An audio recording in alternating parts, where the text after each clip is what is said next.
kunoo gamni sunillee kana fakkaata. Naannawa shiree naannawa yaashisuma qoree fi karaa goobee gadi aana jechuudha.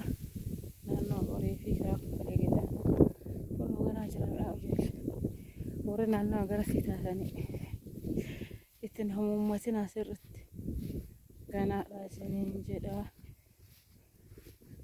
Haadha ilaala jedhee keessa gabbabbaa jira. Kunoo laala gamni sun waan fakkaatu lama jedha. Maashaallah. Witara sila laga sanillee gubbeeti uffata miiceessan argisiisaa wanatti mijatti isin jecha barbaadeeti kunoo wajjin tura akkana jira namatti tola garuu xuxura baay'ee dagannee jira akkana ka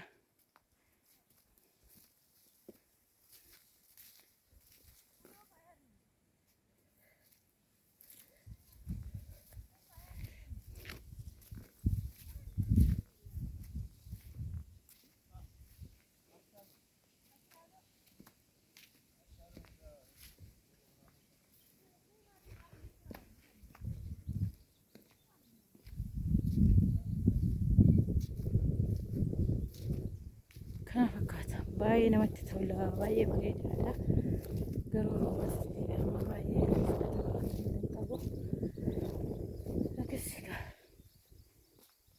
roobiyaan baay'ee namatti tolti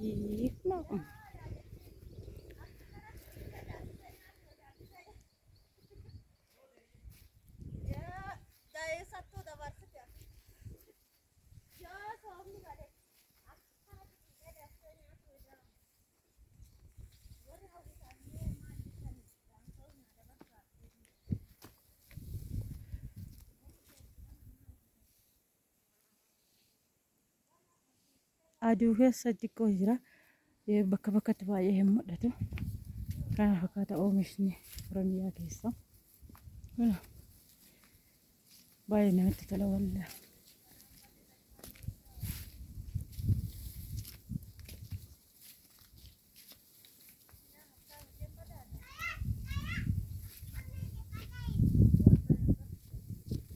maal jetti misira rabbii